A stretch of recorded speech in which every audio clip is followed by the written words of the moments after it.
Hello and welcome to another episode of Other Record Labels. I'm your host, Scott Orr. Thank you so much for joining in, and thank you so much for listening to our previous episodes. And speaking of previous episodes, today I want to talk about some of my takeaways from my interview with Paul Miller at Precision Pressing. Precision Pressing is a vinyl manufacturing plant here in Canada, and I had the opportunity to sit down with Paul in person and chat about the art of making vinyl and chat about how we as smaller independent artists and independent labels can do a better job at pressing vinyl and how pressing vinyl can be more accessible to us.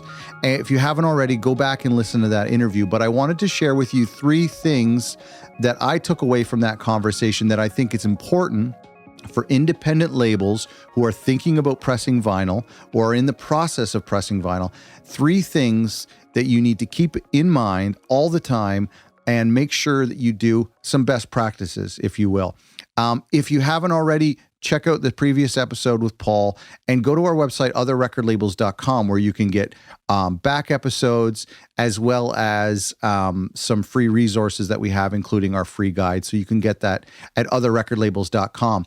The first thing that really stood out to me that Paul mentioned, and in fact, I did this interview with Paul a couple of months ago, and then I just re-listened to the episode when it came out, the day that it came out. I don't normally listen to this podcast. I'm not really a huge fan of the host. So, but this time I couldn't fall asleep, and I do find this show very boring. So I put my headphones in bed and I listened to that interview with Paul. I listened to it on like 1.5 speed. I don't know if you do that. I would be offended if you listened to this show on 1.5 speed. But I listen to most of my podcasts on 1.5 speed. But anyway, I listened to the interview back, and the thing that really stood out to me was when he said to start the process early.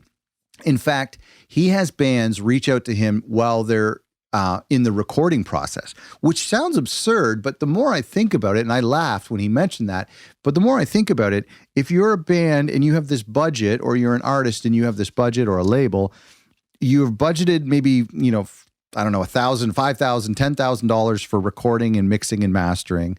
And then, like you have maybe $2,000 set aside for manufacturing physical product. And so you're working through this budget. And really, if you are planning ahead and talking with vinyl manufacturing and you're saying, I know that the vinyl is going to cost us $2,500 to get X amount of copies, then you might, in the mixing process, say, listen, we're going to record one last song, or we're going to go with the cheaper mastering engineer over the LA mastering engineer so that we can afford vinyl. So starting the process early, I think, can really help you budget. I think it also can inform the music and the engineering side of things. Your mastering engineer would love to know if you're doing vinyl. Then that person can provide you with higher resolution audio, which vinyl can receive higher resolution audio than the digital distributors or the or CDs. And so your mastering engineer is going to want to know. They also, if they're a really good engineer, they can also master specifically for vinyl, knowing how vinyl handles bass responses, etc. The other thing why it's important to start the process early is the lead time for mistakes and artwork changes and budget concerns. The timeline that your plant gives you starts when they receive your artwork and your music and your deposit, or 100% of the money, however it works. And so it's important to start this whole process early, figuring out who at the label is taking care of the finances, where that money's coming from, who's doing the artwork, do we have the templates needed, when the audio is going to be ready. So start the process early, I think, is really important. The second thing was paying attention to artwork. Now, I'm going to give a little plug. Remember, we talked about artwork a couple weeks ago, and you can go to otherrecordlabels.com/artwork for an extra little piece of info about artwork. But artwork is super important. In fact, Paul mentioned that that's usually the thing that goes wrong, because they can work off of audio. I mean, you send them MP3s, really, they can work off of that. But when you send them audio, they're the experts in audio and they can take care of that. But artwork is something that a lot of artists and labels overlook. And that's where a lot of the mistakes happen. And so this is something that you really want to kind of get on top of early. And I think it's important, if you don't have someone at your label, to hire a designer who understands InDesign and Photoshop templates. See, what happens is you go to your manufacturer, you can download the template, and then you open that up in one of these Adobe programs or whatever program you use. Usually it's Adobe. You open it up, and there's a lot of different pieces that you need to fill out. And a lot of people forget there's a spine. You need to decide on what's going to go on the spine. There's labels on the disc, and there's 2 labels. Sometimes you put artwork on a sleeve, and so you need to figure out how that looks. And sometimes you're designing things sideways because of how you want it to be laid out. It's very confusing, and it takes a lot of time. And Paul said that's really where a lot of the revisions come in for him and for labels and artists. And that's where a lot of the process is slowed down by, artwork that has poor resolution, or you've forgotten a certain piece, or you're undecided on logos or barcodes on the back.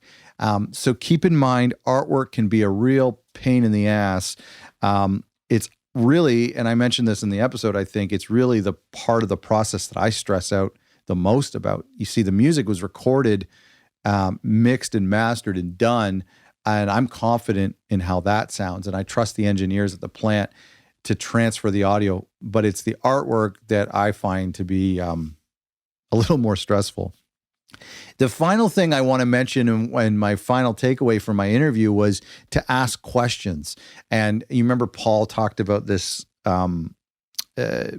he had this like chat feature on their website that's like a real customer service person in their office. That got me thinking that I think it's really important to ask a lot of questions if you start this process early, and to get really informed. You can watch YouTube videos about it, talk to other labels and bands who have done vinyl before. All of my friends who are thinking about doing vinyl will always ask me first, because I've done vinyl a couple times.